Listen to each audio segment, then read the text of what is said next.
handheld situation for this segment. Oh, God. So I'm just going to reveal a couple of things here, if I may. Oh, my gosh. Please don't. No, it's fine. Don't worry. Please don't. We got into a conversation about John Wooden because John Wooden is where we went off of Gino Auriemma. Mm-hmm. Then we got into conversations about some of Cece's favorite quotes about John Wooden, and one of them was about parenting. Correct. As the sole current parent on this show, yes, I then elaborated on it of stuff that I've heard about parenting, and you both took a step back of like, whoa, that's deep and intense. And then Cece went to a place of like, wow, I really need to think for a second. And then I broke my microphone. That was all in the span of the last 3 minutes. It's a very emotional. Did I categorize anything? No, you got it right. Now let our producer for the day, Pat Costello, to say it was a very weird break, which it was. What was the weirdest part of that, Pat? It was a very weird break. We covered a lot of ground. Pat, power rank the weirdness of it. I don't know. We're like, who's the GOAT? And then you guys are like, you guys want to talk about families and stuff? I was like, wait, what happened here? Yeah, we literally went from, is Gino the greatest coach of all time, to let's talk about therapy. Yeah, I mean, I feel like we need a therapist to come in the studio right now. There's a lot of emotions that we just went through in 5 minutes span. We did. All right. A lot of emotions. I thought we were going to be like talking about Mike Tomlin for Coach of the Year. And you guys were like, so when you were kids, what happened? Well, that stuff matters. Mike Tomlin should be the Coach of the Year. They play tonight against the Cleveland Browns. Steelers at Browns tonight, Thursday Night Football. The 8-2 Steelers against the 2-8 Browns. Can I give you a stat? Of course. Do you know the last 6 Cleveland Browns head coaches have all been fired after a loss to the Steelers? Uh-oh. The last 6 Cleveland Browns head coaches that got fired all after a loss to the Steelers. So this game matters. Romeo. Cleveland, don't do it. Romeo. Don't do it, Cleveland. Don't do it. The salt of the earth that is Romeo Crennel in 2008. Eric Mangini in 2010. Pat Shurmur in 2012. Rob Chudzinski in 2013. Mike Pettin in 2015. Hugh Jackson in 2018. That's a lot of churn. Think about that. Twice as many coaches as the Steelers have had in like correct 50 years? Yes. Yes. The Browns have fired more coaches after losses to the Steelers in the last 16 years than the Steelers have had coaches. It's essentially every 2 years. Which is just remarkable. So, anyway, that sets up tonight where the Cleveland Browns, I don't believe personally, to no fault of Kevin Stefanski's, are going in with a terrible, terrible record here against the Pittsburgh Steelers. And the Pittsburgh Steelers are going in at 8-2 with the aforementioned Mike Tomlin, who maybe could be Coach of the Year. Jeff Saturday on the Dominique Foxworth Show disagrees. When you think about the mentality that Harbaugh has brought to the Chargers, he is going to bludgeon you, and he doesn't care what quarter it is. He doesn't care what the clock said. This dude is going to come at you and just bear down. And his point in the entire game is when it gets to the fourth quarter and we got 3 minutes left, we're going to be the most conditioned team and the most physical team. That's the same model Detroit has put into existence 3 or 4 years, and they are sticking with it. And you see players buy in. Harbaugh is going to be the coach of the year. I mean, this guy has come in and completely morphed this team.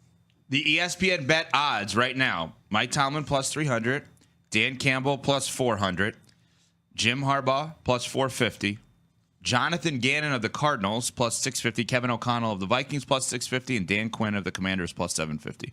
Where would you guys go right now? First of all, I think I take a long, hard look at the faces in new places. Not only Jim Harbaugh, but you also have to consider what Dan Quinn is doing with the Washington Commanders. This is a team that had the second overall pick, starting a rookie quarterback for all of the games, and they are in contention to win their division, and they will almost certainly be in the postseason. How does that not get Coach of the Year consideration? Another place that I would look, Kevin O'Connell, head coach of the Minnesota Vikings. He's 8-2 right now, has a chance to win the NFC North, which is universally regarded as the toughest division in football this year, and he's doing it with Sam Darnold as his quarterback. So I think the degree of difficulty in terms of what those other coaches are dealing with in comparison to what Mike T got going on in Pittsburgh, I would lean toward one of those other coaches. To me, it's the flip of a coin right now between Dan Quinn and Kevin O'Connell. That's just me, but there's still a lot of season left to go. And to think that Mike Tomlin is going to run away with this Coach of the Year award, I think is a little bit naive.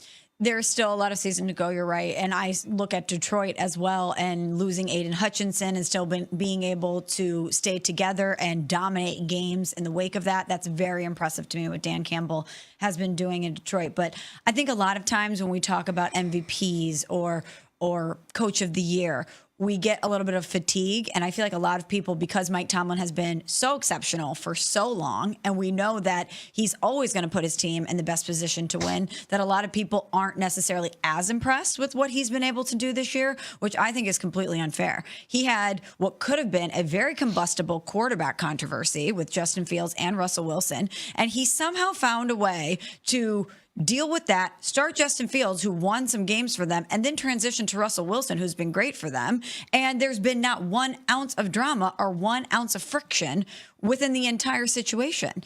And that is really impressive to me. And so right now, I would lean Tomlin for Coach of the Year. When's the last time a head coach has won at least 4 regular season games with 2 different quarterbacks? Last year, Stefanski, you know? Was it Did he win Stefanski? 4? I don't. Did he win as many as 4 with Deshaun Watson? I don't know. I don't know. He definitely won 4 with Oh, Flacco, yeah, right? definitely, for sure. So did he win 4 with a mixture of others? That I'm not sure of. Yeah. Okay, so he won 5 with Deshaun and he won 4 with Joe Flacco. Okay, so there's your answer. Yeah, that's the answer. But I mean, it doesn't. But we looked at what Skip Stefanski did last year. And gave him as Coach of the Year. Unbelievable, and Yeah. he got Coach of the Year. Yeah. I'm sitting here today. I couldn't believe it.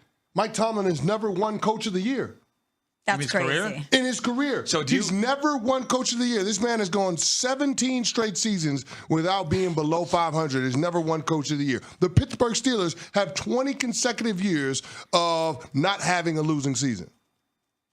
And the guy that has been the steward for the franchise over that period of time has never gotten his flowers as the best coach in the sport. Get the counter ready. Here we go. When you are a head coach in sports and you historically make something out of nothing, we then grow to expect it and we don't reward you for it. Eric Spoelstra's never won Coach of the Year either.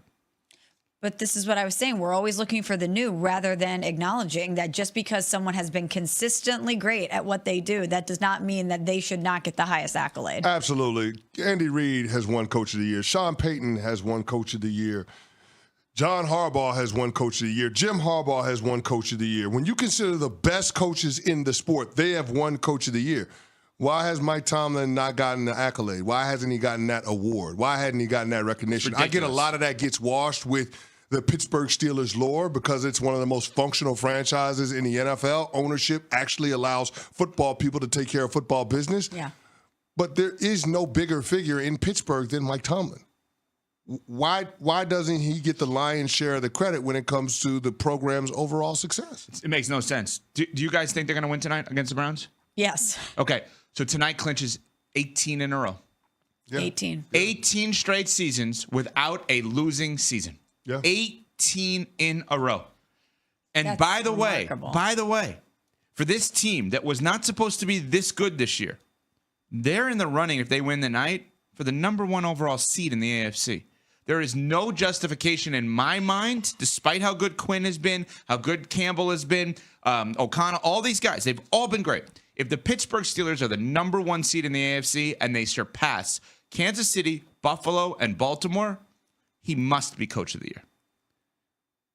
Even if you want to give it to him as a Lifetime Achievement Award, so what? It's Mike freaking Tomlin. Give him the award. But I don't think it is a Lifetime Achievement Award. I think what he's done with this individual season should be enough to merit that award. How can other seasons, Smalls, last year, they won 10 games. Do you know that last year, their quarterbacks combined threw for 13 touchdowns? Yes. The quarterbacks this year combined already have 11. If they throw for 3 tonight, Russ throws for 3, which is not impossible, they will surpass the entirety of last season. He won 10 games with Mason Rudolph, Kenny Pickett last year. 10 games in the AFC North that had everyone that was good in that division, even without Burrow. And this man has never won Coach of the Year. How?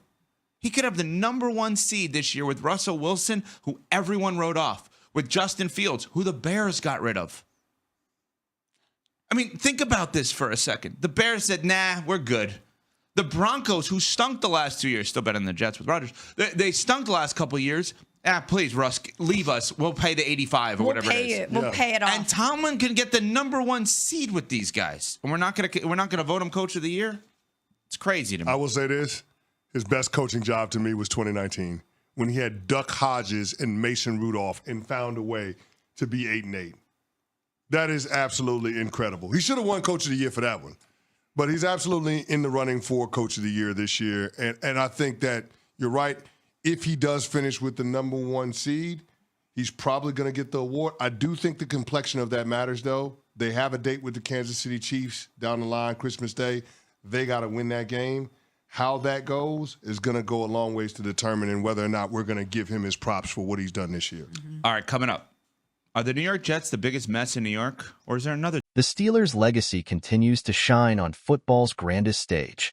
The Pro Football Hall of Fame has unveiled its modern-era nominees semifinalists for the class of 2025, and Steelers legends James Harrison and Hines Ward have made the list, keeping Pittsburgh's spirit alive in the history of the sport. James Harrison, the impenetrable wall. For the third consecutive year, Harrison, an icon of the Steelers' defense, is vying for a spot in Canton. The linebacker was instrumental during the Super Bowl 43 season, earning the NFL Defensive Player of the Year award in 2008. Harrison boasts an impressive career with 80.5 sacks and one of the most memorable plays in Super Bowl history. His 100-yard interception return against the Arizona Cardinals, a legendary moment etched into the hearts of fans. Hines Ward, heart and dedication on every play. Ward, a semi-finalist for the 9th time, exemplifies versatility and commitment. Across 14 seasons with the Steelers, he recorded 1,000 receptions, 12,083 yards, and 85 touchdowns, all while being an exceptional blocker. As the MVP of Super Bowl 40, Ward led the team to a historic victory over the Seattle Seahawks, showcasing his leadership on and off the field, including winning the Steelers' Walter Payton Man of the Year award in 2008. What's next? The final announcement of the new inductees will take place in February during the NFL Honors in New Orleans, with the induction ceremony set for August in Canton. The process will narrow the list to 20 finalists, including modern-era players, veterans, coaches, and contributors. Will Harrison and Ward achieve football's greatest honor? Both players are already legends in Pittsburgh, but this recognition would cement their eternal impact on the NFL. The Steelers Nation will be watching closely, ready to celebrate this historic moment.